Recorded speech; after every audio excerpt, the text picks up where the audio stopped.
Just before 2 o'clock, the Egyptians put their part of the plan into action.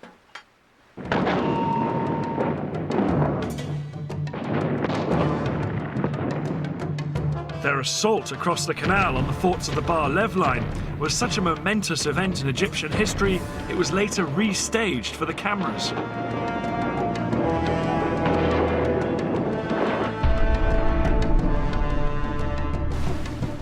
Thousands of Egypt's best-trained commandos crossed the Suez Canal in rubber dinghies.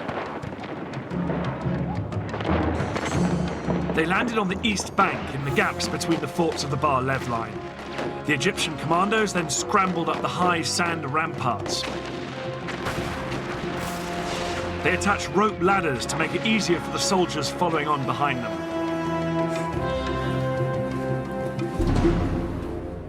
Behind this first wave were 100,000 Egyptian infantry and more than 1,000 tanks waiting to cross the canal. But the biggest obstacle to them were the giant sand ramparts on the Israeli side. These were as much as 60 feet in height.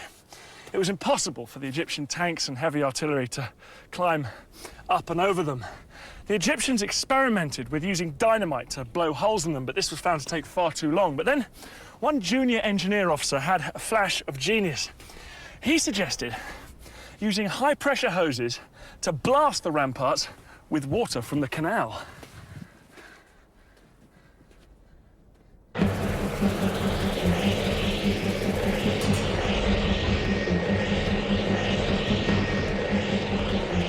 It was an extraordinary idea which would have to work if the entire Egyptian assault was to be a success. 4 hours into the attack, and with fighting raging around them, the Egyptian engineers finally broke through the ramparts and the first tanks started to pour through. I never believed I would see the day when I was in Sinai. But this was actually a Sinai. I looked back at the West Bank and all the green on the other side, and to the east, all I could see is desert. It was good feeling. The eastern bank of the canal now became a battlefield. The Israelis manning the forts sprayed machine gun fire at their Egyptian attackers to try and stem the tide. But within 2 hours, 23,000 of Egypt's infantry were on the east bank and had advanced up to 1 mile into Sinai.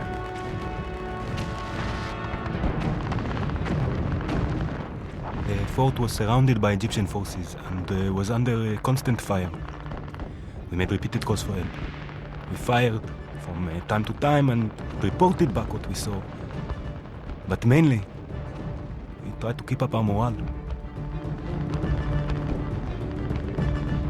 But the Israelis were sure that their air force would come to the rescue. The first Israeli jets were sent in at 4 p.m., flying low over the desert. But as they approached the canal, they found themselves under attack from the ground. The Egyptian SAM missiles and anti-aircraft guns caused havoc. As Israeli planes were shot down that afternoon, it soon became clear that Egypt's elaborate air defense umbrella was working.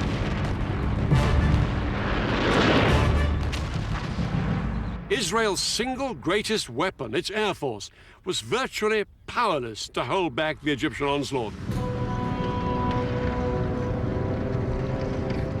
The most immediate hope for the Israelis surrounded in the forts were Israeli tanks stationed just a few miles away.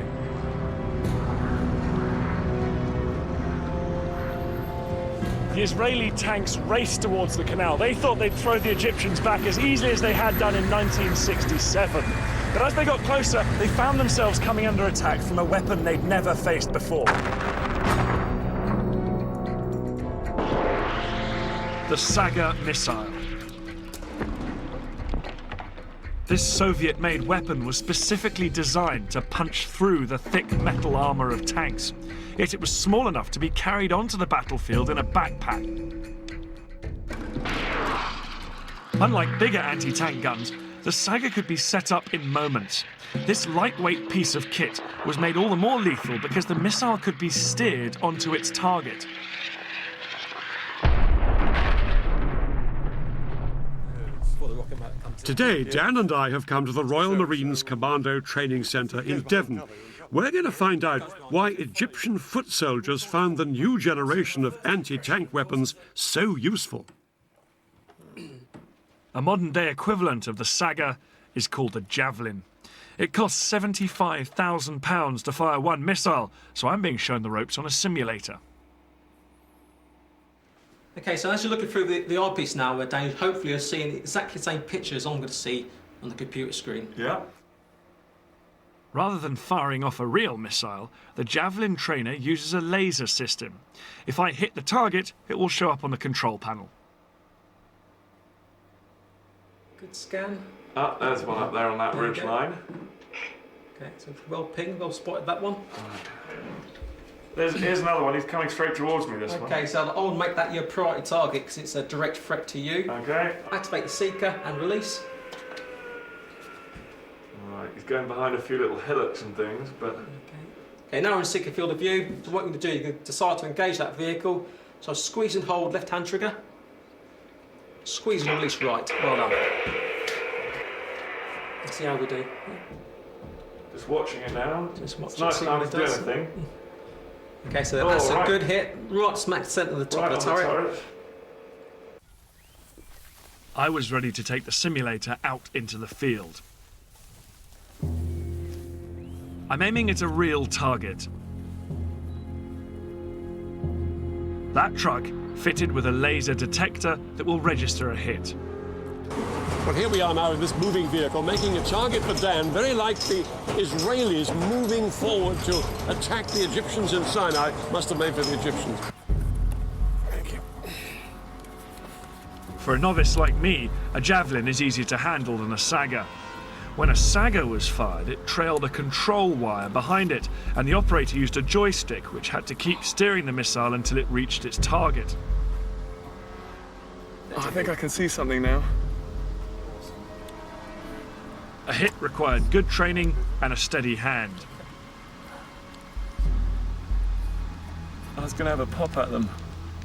With the Javelin, all I have to do is get the truck in the sights, lock the guidance system onto it, and fire. No, it's just popped out now. There You just they see are, the smoke from his exhaust. Activating the seeker. Okay, Okay, I'm going to go for it. go for it. At least, that's the theory.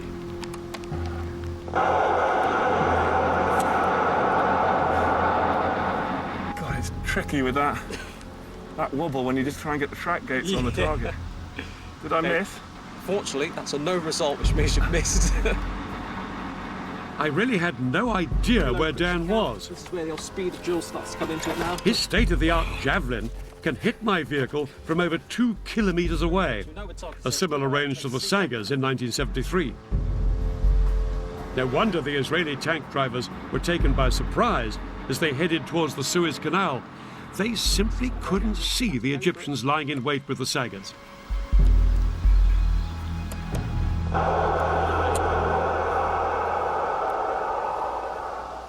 Hit. Hit. Well done. Oh, brilliant. Hey, Dad. Okay, tell me you missed us. I'm afraid to say I got a hit. You didn't. Yeah, see, look there. Hit 700 metres. Good gracious. Yeah, well I did miss the first time. You have got the most modern guided missile there, What? probably in the world. No, I know.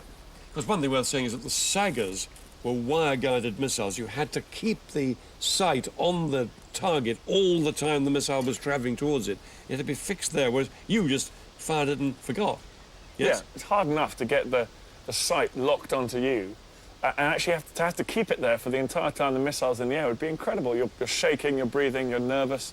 I couldn't have done it if it hadn't been a lock on and then forget about it.